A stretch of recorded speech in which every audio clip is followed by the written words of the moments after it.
मैं हूं रवि और रवि अनऑफिशियल पर आपका वेलकम है। Welcome to Ravi unofficial. तो अभी और कर्नाटक में ही प्रज्वल रेवान्ना है।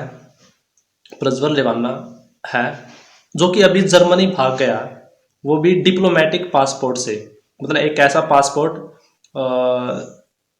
जो कि जिसका यूज करके अगर वो किसी दूसरे कंट्री में जाएगा तो उनको सिक्योरिटी मिलेगी, एक तरह से फैसिलिटी मिलेगी। एक आम पासपोर्ट नहीं होता ये। तो इस तरह का पासपोर्ट दे करके भेज दिया, और जिस पर कि आगे वो दूसरे जो कंट्री है उसकी मतलब दूसरी कंट्री है, फिर दूसरा देश है, वो कार्रवाई ना कर पाए। इस तरह का पासपोर्ट देकर भेज दिया उनको। और वापस लाने की जो सरकार है वो कोशिश ही नहीं कर रही। केस उन पर हो गया है। जो 2800 सीडियाँ हैं या फिर पेन ड्राइव में जो वीडियोस है, वो इस तरह की बढ़ चुकी है हर जगह। तो उन पर कोई कार्रवाई नहीं हो रही, उनको लाने की कोई बात ही नहीं हो रही। और वो बीजेपी के जो प्रत्याशी थे, वो थे बीजेपी के ही थे। वो प्रधानमंत्री मोदी है, वही उनके लिए प्रचार कर रहे थे। मतलब प्रधानमंत्री मोदी जो स्टार प्रचारक है, वही उनके लिए प्रचार कर रहे थे, उनके लिए वोट मांग रहे थे। अब वही उनको वापस लाने की बात वो कर नहीं रहे। इससे पहले गुजरात का ही केस है, बिल्किस बानो का जो केस है, उसमें जैसे एक छोटी बच्चे के साथ 11 लोगों ने मिलकर रेप किया था, एक छोटी बच्चे के साथ। वो भी उस समय जब हिंसा हो रही थी, 11 लोगों ने मिलकर रेप किया था। देश से अपील कर रहे थे कि किसी ना किसी कारण से हमारे अंदर एक ऐसी विकृति आई है, हमारी बोलचाल में, हमारे व्यवहार में, हमारे कुछ शब्दों में हम नारी का अपमान करते हैं। क्या हम स्वभाव से, संस्कार से, रोजमर्रा की जिंदगी में नारी को अपमानित करने वाली हर बात से मुक्ति का संकल्प ले सकते हैं? जनता से अपील कर रहे हैं, खुद जो करना चाहिए नहीं कर रहे हैं। महिला विकास मंत्री स्मृति ईरानी याचिका लेकर सुप्रीम कोर्ट तो नहीं गई, उन्हें जाना चाहिए था, ये उनका काम था। कौन इस देश में हत्यारों के साथ खड़ा होता है, किस मजबूरी में खड़ा होता है और चुप हो जाता है? गुजरात सरकार से पूछा जाना चाहिए, किसके कहने पर हत्यारों के साथ यह सरकार मिलकर काम कर रही थी? गुजरात दंगों पर दी एनाटॉमी ऑफ हेट नाम से शानदार किताब लिखने वाली पत्रकार रेवती लॉल भी याचिकाकर्ताओं में से एक थी। आपने यह किताब नहीं पढ़ी है, अपने बच्चों को पढ़ाइए, बताइए कि सांप्रदायिकता आपके बच्चों को गुंडा और दंगाई बना देगी। आज हमारे सुप्रीम कोर्ट ने दिखा ही दिया कि न्याय के आगे जीत है। बहुत लोग कह रहे थे कि कुछ नहीं होगा, और हम इससे एक चीज तो जरूर सीख सकते हैं कि हमें हार नहीं माननी है, किसी भी कीमत पे हार नहीं माननी है। लेकिन ये जीत हम लोग जिन्होंने कोर्ट में केस लेके गए वो नहीं है, ये बिल्किस बानो की जीत है।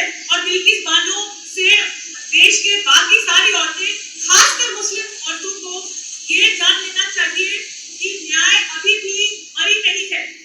लोग हमारा हौसला तोड़ने की कोशिश कर रहे हैं, राजनीतिक तौर पे, सामाजिक तौर पे बड़ी जातें और बड़ी पार्टियां और सरकारें हमारा हौसला कम करने की कोशिश कर रहे हैं। लेकिन आज हम लोगों को बता रहे हैं जोर से, अपने उठी ऊपर करके, कि सच के आगे आखिर जीत है। कोर्ट का फैसला ने समाज की बातें सुनी, बिल्किस बानो की पीड़ा सुनी, और कोर्ट ने आखिर कहा कि ऐसा नहीं हो सकता। तो 2002 का ये केस है बिल्किस बानो का, जब गुजरात में दंगे हुए थे, यानी राइट्स हुए थे। और जब दंगे हुए तो उसमें एक परिवार, मतलब क्योंकि दंगे तो दोनों साइड से होते हैं, और तो फिर एक तो कोई परिवार होता है, परिवार के लोगों को मार दिया जाता है, और जिसमें एक छोटी बच्ची होती है उसके साथ रेप किया जाता है 11 लोगों के द्वारा।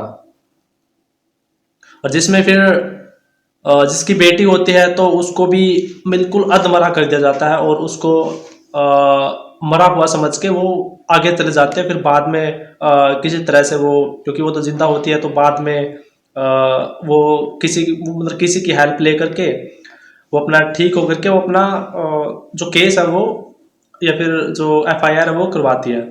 तो इस तरह से जब, क्योंकि उन्होंने रेप किया और उनको सजा भी हो गई कुछ टाइम बाद, और सजा होने के बाद अब 2022 में 15 अगस्त को नरेंद्र मोदी 2022 में 15 अगस्त को उनको रिलीज कर दिया।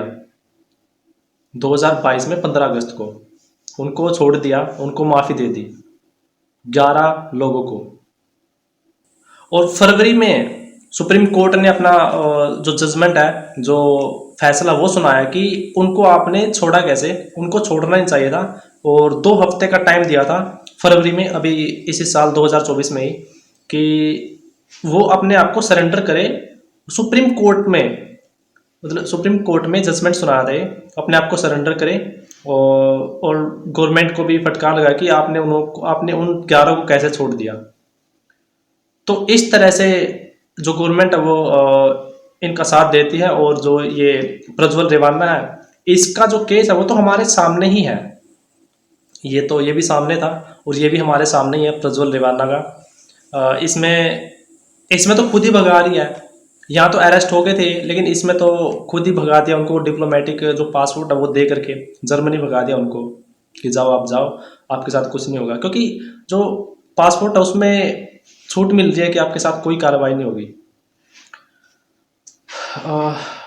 तो करीब सैकड़ों महिलाओं के साथ उसने ऐसा किया था, रेप किया था। क्योंकि एक बार जब वीडियो बना दी तो उसके बाद बार बार वो उनके साथ वो कर सकता है ऐसा।